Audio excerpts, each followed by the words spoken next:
construirmos essa unidade, porque muitas coisas têm atrapalhado essa unidade.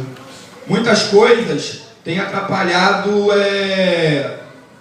o caminhar junto, né? Tudo hoje é motivo, é pretexto para atrapalhar a caminhada.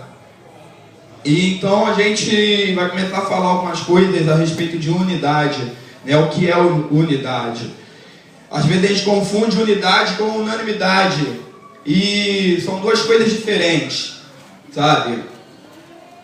É bom quando existe unanimidade e unidade, porém, na maioria das vezes, é difícil haver essa unanimidade, mas ainda assim é o desejo do Senhor que haja unidade. Sabe, amados, talvez alguns aqui concordem com 90% do que eu prego, do que eu ministro.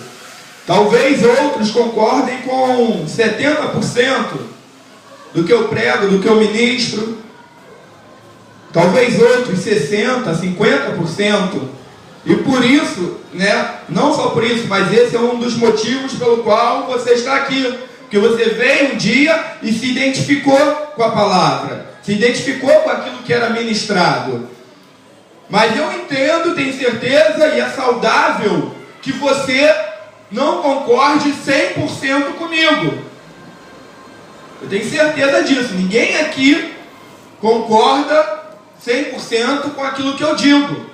Ou seja, aqui não há uma unanimidade. Porque ainda que seja 10%, ainda que seja 5%, ainda que seja 30%, em alguns pontos você pensa diferente da forma como eu prego, da forma como eu ensino. Mas, num todo, no geral, nós concordamos. E por isso estamos juntos. Amém, irmãos? Com outras pessoas, às vezes, com outros irmãos de outras igrejas, de outros ministérios, talvez você concorde 40%, 30%, 10% com as coisas que aquele irmão fala.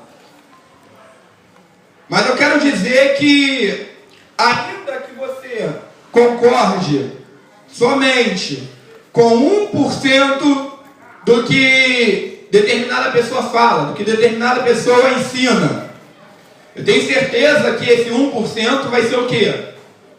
Vai ser que Jesus é o Senhor. Amém?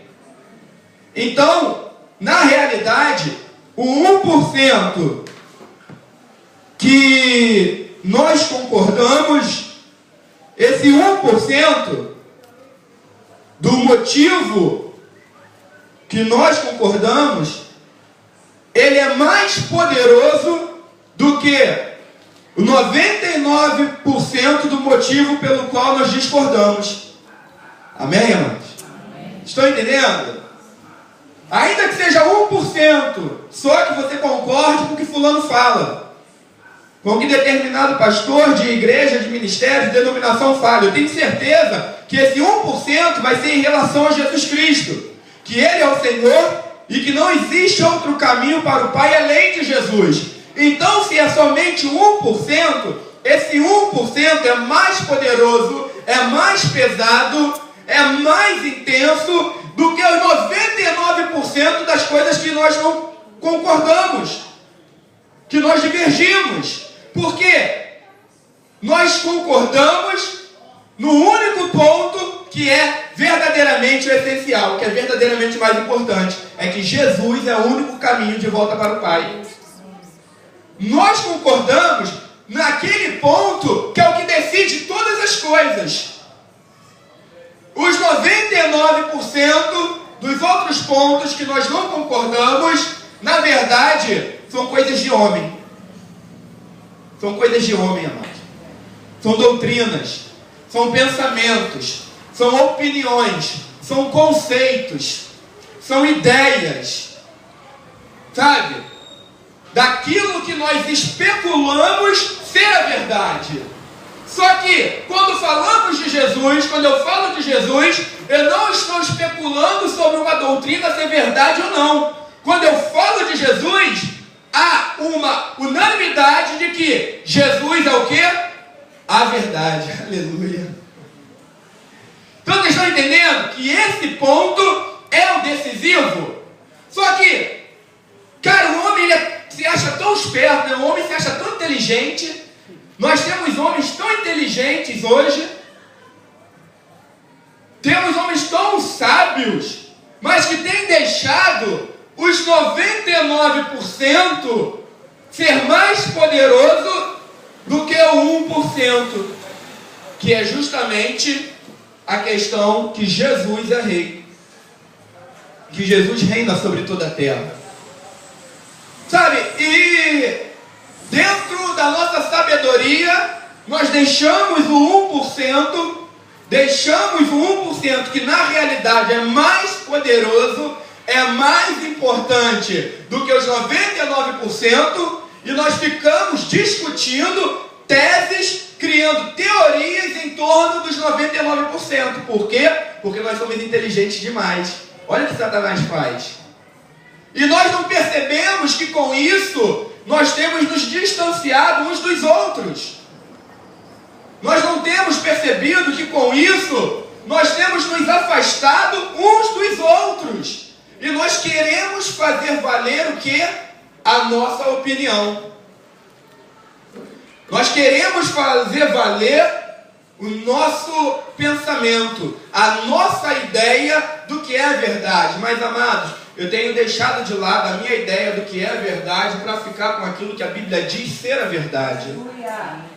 Eu tenho aberto mão daquilo que eu julgo, daquilo que eu penso, daquilo que eu imagino ser a verdade, para ficar com aquilo que a palavra diz ser a verdade, amados. Porque nisso não há dúvida. Nisso não há dúvida. Sabe? Nisso, independente se você é batista, metodista, assembleiano, mevanita, mevanete, independente do que você seja, presbiteriano também, você concorda que Jesus é o Senhor e que governa sobre todas as coisas. Mas nós temos deixado as coisas que foram criadas pelos homens, sabe? A teologia não é uma ciência perfeita, porque nós vemos homens defendendo vários tipos de teologias.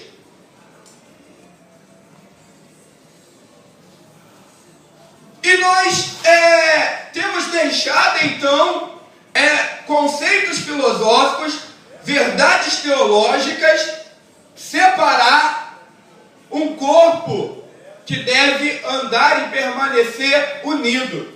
Porque queremos ter unanimidade, aonde a palavra diz que deve haver unidade.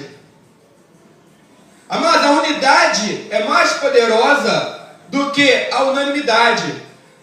Por querer fazer com que haja uma unanimidade, os homens têm brigado entre si.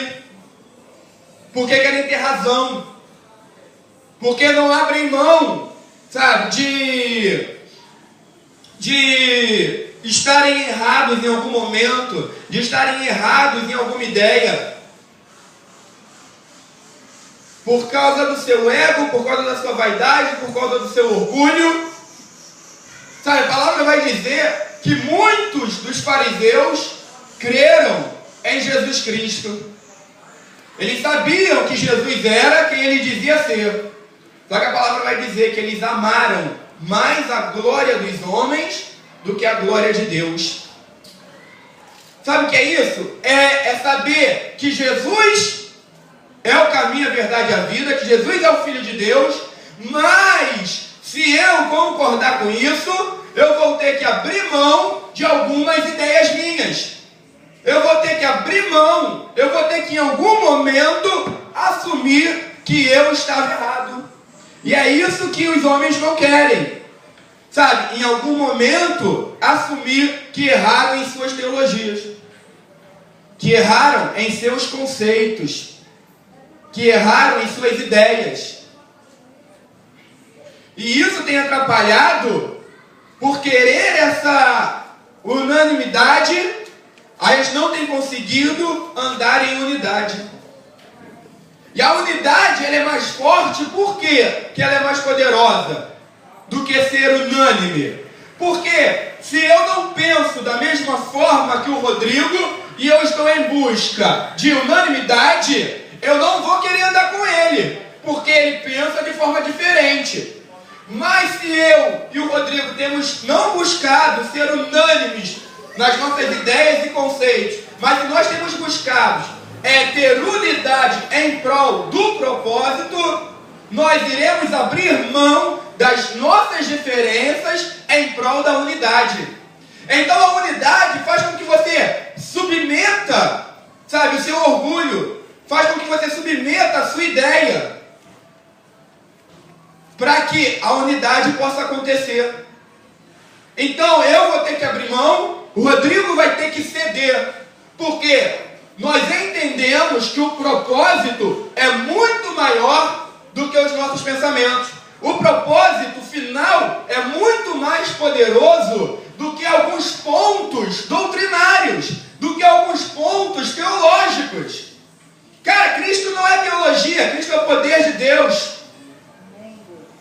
É a salvação para todo aquele que nele crê. Não tente encerrar Cristo dentro da sua teologia. Cristo é maior, ele não cabe dentro das nossas teologias.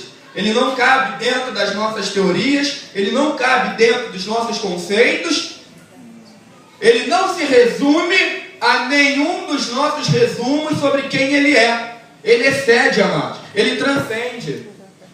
Sabe, Cristo, ele é tão maior que existem várias doutrinas, várias teologias em torno dele, mas ele mesmo não está dividido, ele permanece sendo único.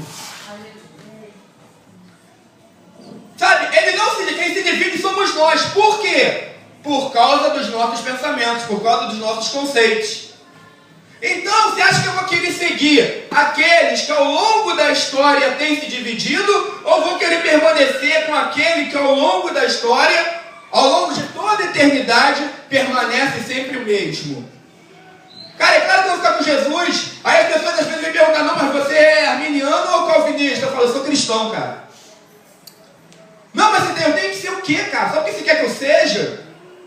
Não, mas aí é desculpa de quem não tem uma opinião. Eu não tenho opinião. Está filmando ainda? Eu não tenho opinião teológica. Não tenho. Eu tenho uma opinião que é bíblica. Aleluia. Bíblica, só essa.